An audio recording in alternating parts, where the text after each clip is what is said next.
The file you are about to hear has been thoroughly scrutinized by the Ethics Committee and approved by the O5 Council for release to trusted associates of the Foundation. This is SCP Unredacted.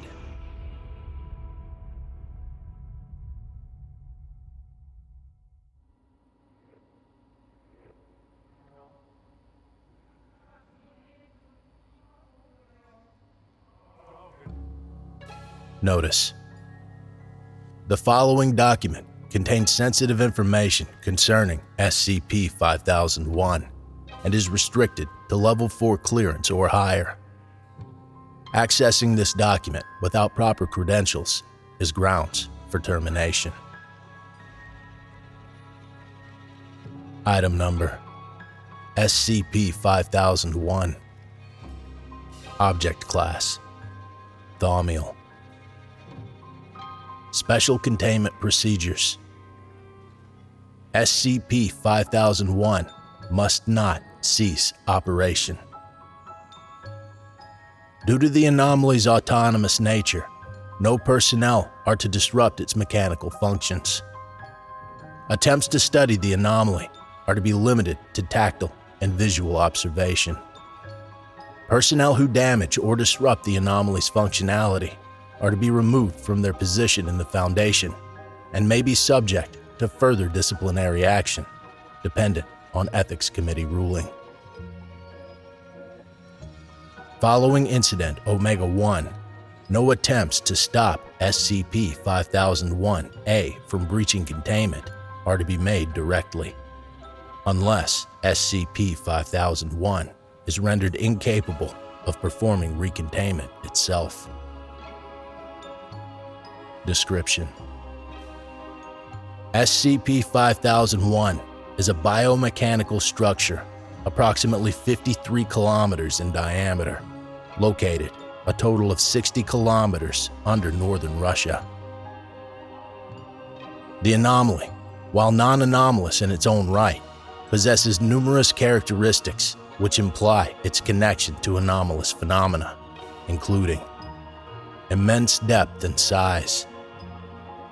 Records of SCP-5001-A's status dating back to 11,000 BCE, recorded in modern measurement systems.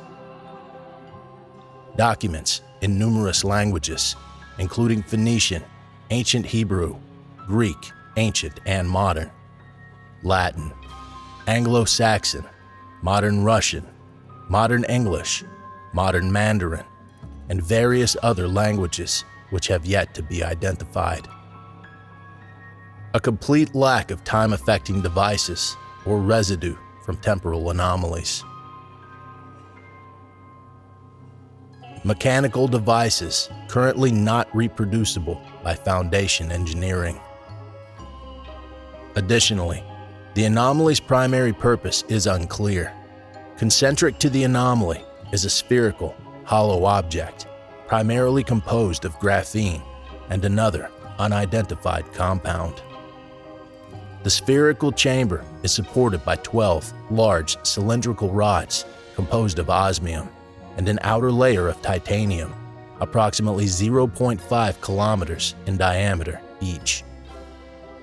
These factors, along with other mechanical devices surrounding the central chamber, see addenda, has led researchers to believe that the anomaly is a containment unit for an unknown anomalous object.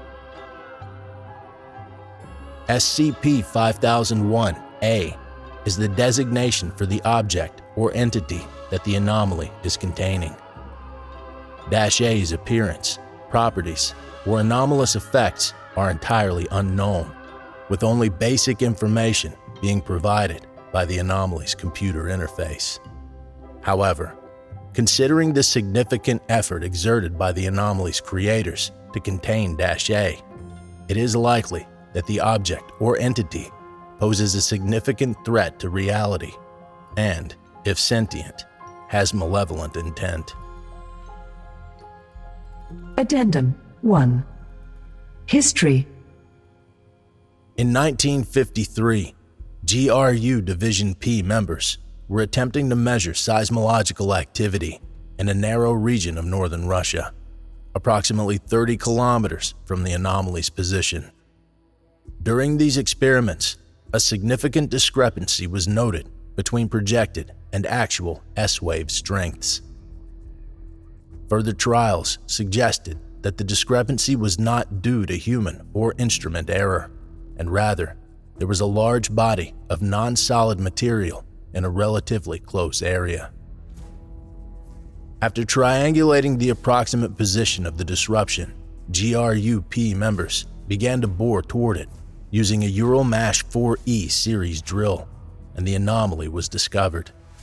However, all of GRUP's attempts to penetrate the anomaly's outer wall resulted in failure, ending in the project being abandoned after 2 years. In 1959, First Secretary Khrushchev showed renewed interest in breaching the anomaly and funded the operation until he was deposed in 1964. In 1969, due to improving relations between the United States of America and the Soviet Union, the SCP Foundation and GRUP had begun to cooperate on numerous anomalous projects. GRUP signed a contract which allowed the Foundation to have joint control of the anomaly if they could successfully penetrate its outer walls.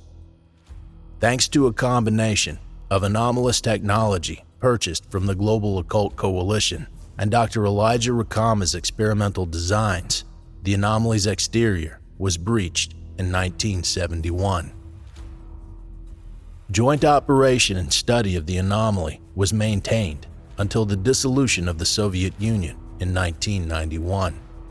While under the control of both organizations, numerous studies were conducted on the technology that the anomaly possessed, which led to a number of devices being replicated by technicians on site. An abridged list can be found further in the reading. The SCP Foundation and GRUP agreed to keep this technology secret and only accessible between themselves. In 1992, GRUP liquidated its assets. Because of this, a large number of its high-ranking officials stole technology belonging to the organization. Most stolen devices were sold to Marshall Carter and Dark for large sums of money, though a number of employees had joined the Chaos Insurgency and other similar groups, granting them access to essential documents. Although many important documents were leaked, the anomaly's existence remained concealed, and the Foundation acquired full control of the structure shortly thereafter. Addendum 2. Technical characteristics. SCP-5001 contains numerous technological devices and important documents which have been of interest to Foundation personnel since its discovery. As mentioned previously, this technology was only available to the Foundation and GRUP. However, since 1991, other groups of interest have had limited access to them as well. The following is an abridged list of important discoveries facilitated by the anomaly. Ontological stabilizers. Official document name: Ontological Stabilizers. Foundation alias: Scranton Reality Anchors, SRAs. Function: Scranton Reality Anchors function to alter the total amount of fumes in a given radius of effect. This allows for the alteration of reality strength in a given location, as well as the nullification of reality-bending properties present in many anomalies. Although it does not negate the effects, it reduces them to a degree that allows hume-reliant entities to be properly contained. Reverse engineering technique. Reverse engineering of ontological stabilizers was achieved in 1977 by Joint Research Unit 3, headed by Dr. R. Scranton. Due to the large number of ontological stabilizers present within the anomaly, and that the removal of one ontological stabilizer would affect the total Hume reading of the structure by less than 0.5 centihumes. The Foundation and GRUP deemed it appropriate to remove one from operation. The removed device was returned to operation in 1980. Notes: the presence of 2 layers of ontological stabilizers surrounding the anomaly's inner chamber has been noticed. The outer layer of ontological stabilizers appears to be functioning at minimal capacity, approximately 15.3 Humes per meter cubed, while the interior ontological stabilizers function at a higher capacity, approximately 83.9 Humes per meter cubed. This further supports the hypothesis that the anomaly is a containment facility, and, if this hypothesis is true, implies that -A has reality-manipulating properties. A proposal to replace the ontological stabilizers with the more effective Scranton reality anchors was proposed in 2003, but was narrowly rejected. Large hyperluminal engine. Official document name: Large Hyperluminal Engine. Foundation alias: Drive Aleph 1 through 9. Function: serves as a self-contained energy source, engine, and propulsion system. Cylindrical in shape, each of the 9 drives are approximately 22 meters in height and 5 meters in diameter. Although its mechanics have never been fully understood nor analyzed properly, the drives continue to provide insight into faster-than-light engine construction. Reverse engineering techniques: not applicable. However, 3 of the 9 drives have been removed from the anomaly and repurposed for experimental orbital eigenweapon technology. This was approved by the O5 Council in 1992. Nonetheless, development of faster-than-light travel and corresponding technology has been progressing independently of SCP-5001. Notes: the locations of the drives are approximately circular, located directly above the central containment area of the anomaly. All drives have been inactive since their discovery. Compound B-705. Official document name: Compound B-705. Foundation alias: not applicable. Function: Compound B-705's exact purpose is unknown. Large portions of the anomaly's external walls and primary containment unit are composed of Compound B-705, and it displays remarkable resilience to destruction or attempts to reform it. Portions of Compound B-705 that have been separated from their primary mass will attempt to reintegrate with each other. The mechanism behind this is unclear. Compound B-705's more notable property is its constant electromagnetic pulse. This pulse appears to grow in strength when surrounded by material of its own or similar composition, and fires at a constant rate of once per 7 nanoseconds.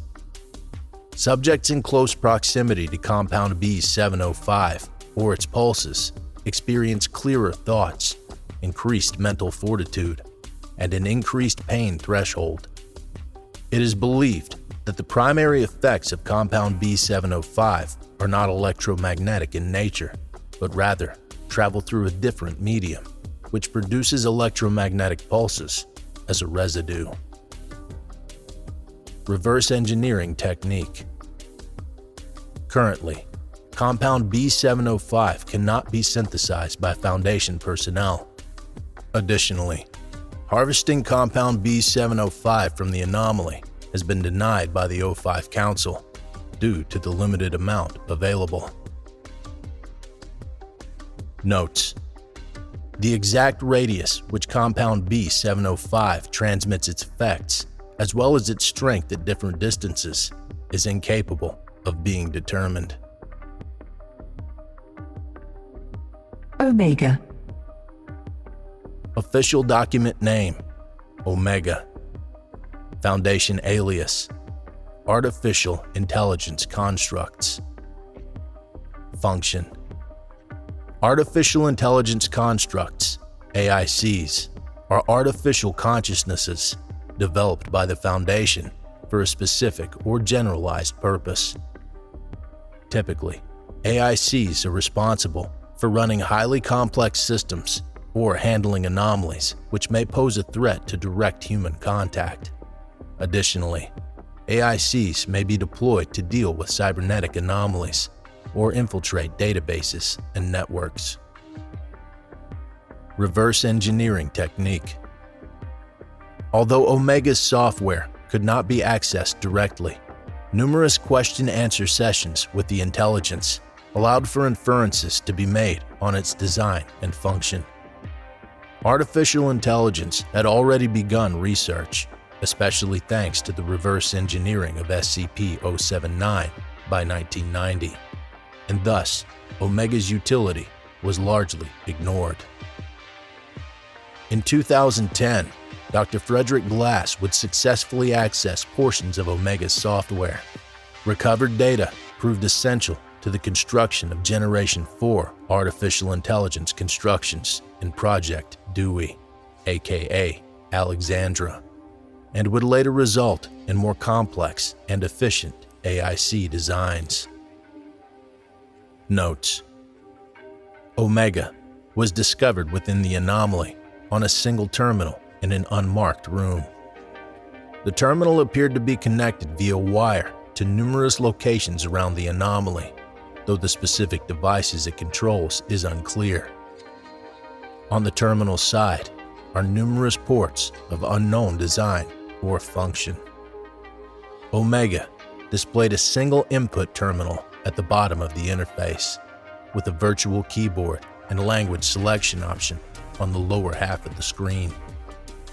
After submitting an input in the appropriate language, Omega will produce a response, with accuracy of answers varying, though always technically correct.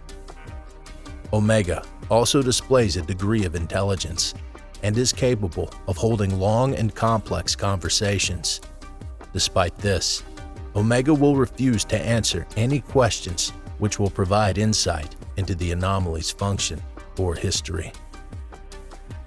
On 19 March 2013, Dr. Vanessa Kleiner accessed Omega without proper authorization.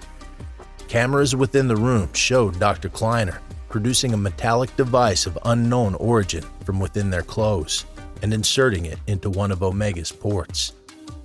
For approximately 20 minutes, Dr. Kleiner and Omega were unresponsive until Dr. Kleiner spontaneously collapsed. Soon after, Dr. Kleiner was discovered by another researcher and confirmed dead. An autopsy was performed, revealing the metal device to be a cybernetic implant. How Dr. Kleiner received these implants is unclear, as they were not Foundation-made nor approved. Currently, 7 research teams are operating within the anomaly and have continued to provide insight to its mechanical functions. Addendum 3. Incident Omega 1. On 30 December 2019, SCP-5001-A breached.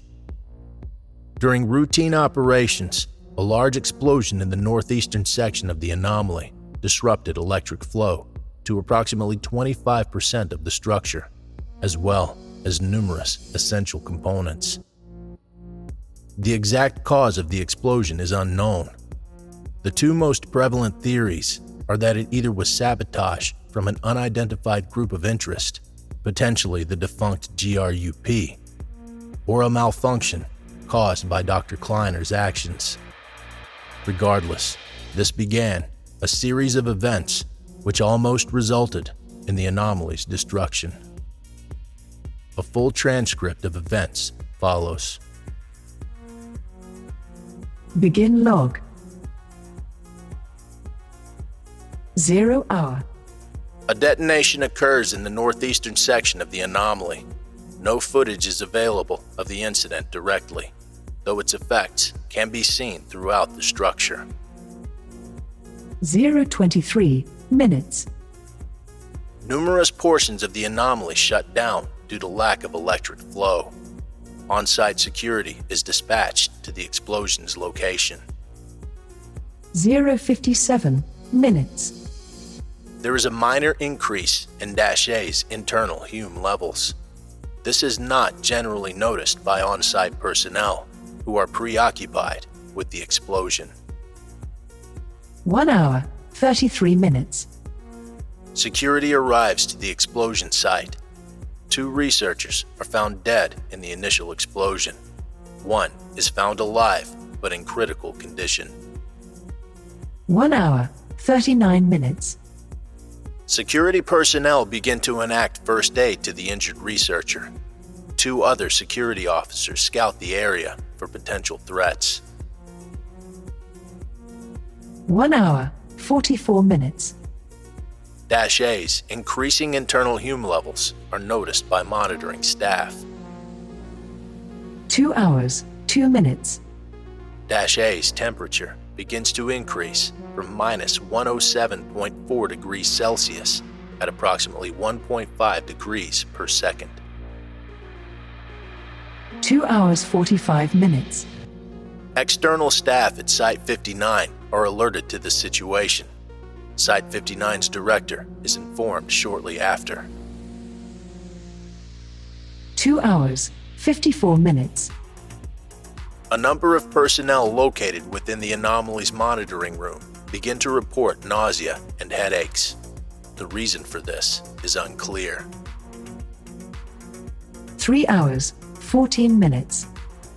Technicians arrive at the explosion's origin.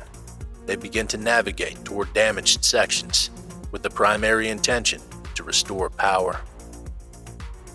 3 hours, 29 minutes. -A's internal Hume reading surpasses 10. The current operational ontological stabilizers, approximately 3,400, begin to work at maximum capacity. This slows -A's internal Hume increase, but fails to halt its growth. 3 hours, 43 minutes. A low-level state of emergency is declared. Site-59 prepares to transport materials to aid in the anomaly's repair. 4 hours, 4 minutes. -A's temperature reaches 0 degrees Celsius. Minor, but notable, strain is placed on the cylindrical rods underneath the inner containment chamber. 4 hours, 12 minutes. Slight tremors are detected at Site-59. 4 hours, 35 minutes. -A's temperature stabilizes at approximately 37 degrees Celsius. Tremors become noticeable within the anomaly's monitoring room. 4 hours, 42 minutes. Pressure on the cylindrical rods reaches approximately 100 megapascals. Interlock mechanism is released. The meaning of this is unclear. 4 hours, 53 minutes. Numerous personnel on site begin to vomit or hyperventilate for unknown reasons. 5 hours, 8 minutes. The anomaly's monitoring mechanisms report a level 9 breach. Following this, all lights in the facility dim significantly. This makes it difficult for the technicians to continue repairs. 5 hours, 19 minutes. -A's internal Humes surpass 50. 5 hours, 23 minutes. The primary containment chamber begins to shift upwards. Tremors are reported to be more noticeable outside the anomaly. 5 hours, 55 minutes. An intermediate level state of emergency is declared. 053 is alerted to the situation. Evacuation of the anomaly's upper levels begin. All non-essential personnel on site are directed to leave. 6 hours, 3 minutes. Shipments from Site-59 to assist in repairing the anomaly are sent. 053 authorizes the use of Mobile Task Force Omega-12. The primary containment chamber begins to accelerate upwards. 6 hours, 13 minutes. The anomaly's monitoring mechanisms report a Level 8 breach. 6 hours, 35 minutes. MTF Omega-12 begins to navigate toward the anomaly. Tremors increase significantly. A large malformation appears in the landscape directly above the anomaly. 7 hours. The primary containment chamber abruptly halts its ascent, but nonetheless exerts pressure on the cylindrical rods. The containment chamber vibrates intensely. 7 hours, 49 minutes. The containment chamber jerks higher and continues ascending at a linear pace. All non-essential personnel are successfully evacuated. The anomaly's monitoring mechanisms report a Level 7 breach. 8 hours, 3 minutes. A large number of explosions detonate near the anomaly's top. Camera footage reveals these to be caused by crushed ontological stabilizers, as the primary containment chamber crushes them on its ascent. Dash-A's internal Hume readings increase faster.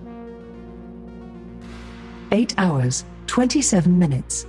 All 6 currently operational large hyperluminal engines activate simultaneously. The primary containment chamber descends rapidly. 8 hours, 43 minutes. The primary containment chamber's descent slows and halts. 8 hours, 46 minutes. The primary containment chamber resumes ascension. 9 hours. Dash-A's internal Humes surpass 350. Aid from Site-59 arrives and is quickly ushered to the damaged portion of the anomaly. 10 hours, 20 minutes. Large partitions appear in the ground directly above the anomaly. These partitions expand at a linear rate. 10 hours, 43 minutes. The primary containment chamber successfully destroys the topmost exterior of the anomaly and begins to rise out of it. The anomaly's monitoring mechanisms report a Level 6 breach. Major tremors are reported at Site-59, equivalent to the epicenter of a 5.0 earthquake. 11 hours, 1 minute. The ground's partitions reach a distance of approximately 10 kilometers across. Orbital satellites are capable of viewing the primary containment chamber when directly above. 11 hours, 17 minutes. All personnel under medical care simultaneously enter a comatose state. 11 hours, 34 minutes. MTF Omega-12 arrives. Despite their best efforts, all reality-bending capabilities are ineffective, primarily due to the amount of ontological stabilizers present nearby and Dash-A's internal Hume count, now approximately 470. 13 hours, 23 minutes. The anomaly is repaired, and power is supplied to 94% of the facility. No immediate effects are noticeable. The anomaly's monitoring equipment reports a Level 5 breach. 14 hours. A high-level state of emergency is declared. All personnel inside the anomaly are ordered to evacuate. 15 hours, 10 minutes. The primary containment chamber has risen 40 kilometers. 053 gives the overruling order to terminate Dash-A as soon as possible. 15 hours, 16 minutes. The Foundation begins preparation for the use of numerous anomalous weaponry, most notable being the High Energy Concentration Orbital Railgun, HECOR, which begins calibration for firing. 15 hours, 37 minutes. The anomaly's monitoring equipment reports a Level 4 breach. 15 hours, 42 minutes. All of Dash A's recording instruments are severed and output no new data. 15 hours, 55 minutes. Large detonations take place at the bottom of the anomaly. Within a few seconds, 3 large tungsten rods are launched toward the primary containment chamber at hypersonic speeds and successfully penetrate the unit. The chamber remains motionless mid-air. 16 hours, 21 minutes. The primary containment chamber continues to ascend. All tungsten rods fall out of the chamber and return to the anomaly. 16 hours, 29 minutes.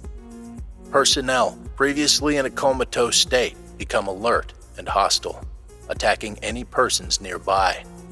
7 medical staff die in this exchange, and hostile personnel attempt to consume their bodies. 16 hours, 47 minutes. Site-59 suffers from major structural failure and collapses. 17 hours, 32 minutes. The primary containment chamber breaches the surface. 18 hours, 6 minutes.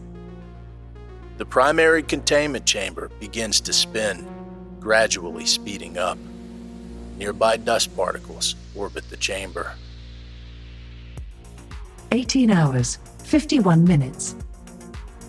A pressure wave is released from Dash A. Individuals caught in the wave experience irritated skin, spontaneous hair growth, and intense nausea. 19 hours, 23 minutes. Further pressure waves are released from Dash A in rapid succession.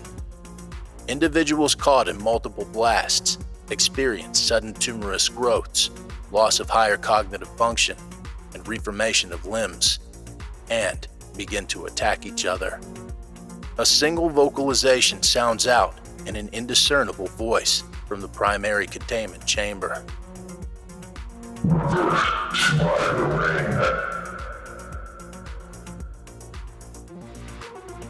19 hours, 55 minutes.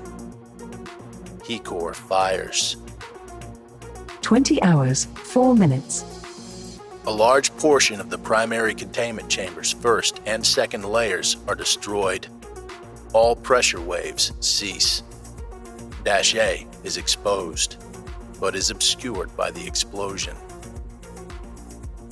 20 hours, 11 minutes. Rapid bursts of electromagnetic pulses emanate from the anomaly, producing a magnetic effect. The primary containment chamber begins to descend. HECOR prepares for refiring. 20 hours, 34 minutes.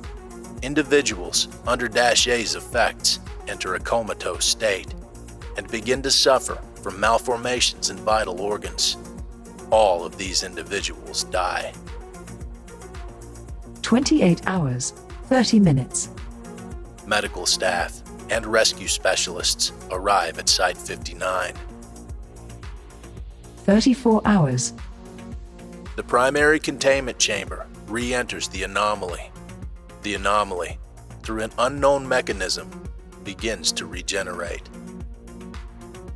36 hours, 24 minutes. The partition in the ground above the anomaly begins to close at a slow rate and completes after approximately 56 hours. End log.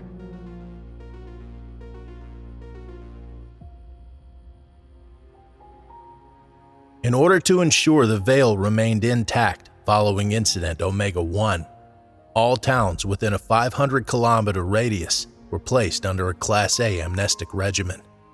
Additionally, mimetic amnestic agents were utilized to suppress knowledge of the event in any individuals who witnessed it. New Year's celebration coverage, current geopolitical events, and numerous other important incidents across the world helped distract mainstream media. On 3 January, the veil was deemed acceptably intact. On 5 January, re-entry into the anomaly was permitted. Although a large majority of systems were damaged, much of its functionality was not compromised.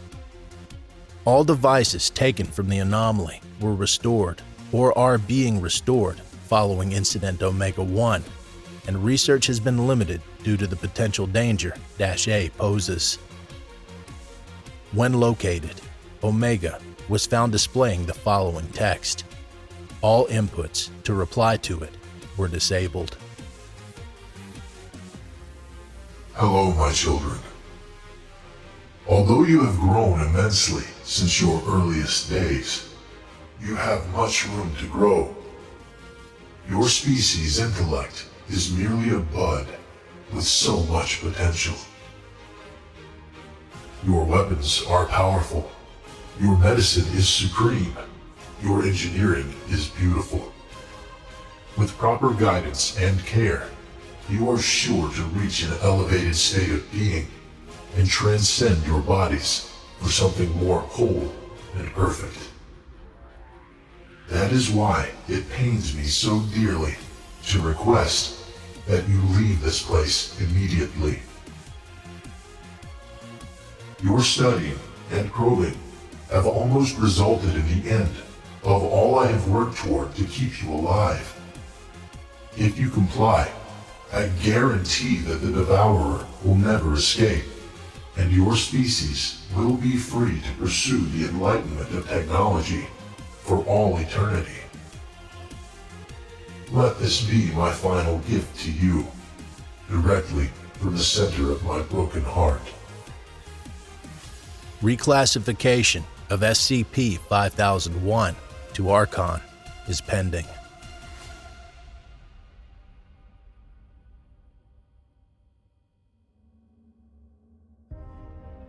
Thank you for listening. If you like what you hear, join my Discord community, hire me on Fiverr, or help support me by becoming a patron for as little as $3 a month. Regardless of tier, all patrons get early access to every single episode. The links are in the description. I don't have the talent it takes to write a skip. All I do is read. Original authors make this podcast possible, so credit to the original author. Their link's in the description. Show them some love as well. Consider becoming a member of the SCP Wiki. Upvote their work, and maybe write a skip of your own. Maybe I'll read it here someday. You never know if you never try. The content of this podcast and content relating to the SCP Foundation, including the SCP Foundation logo, is licensed under Creative Commons Sharealike 3.0, and all concepts originate from scpwiki.com and its authors.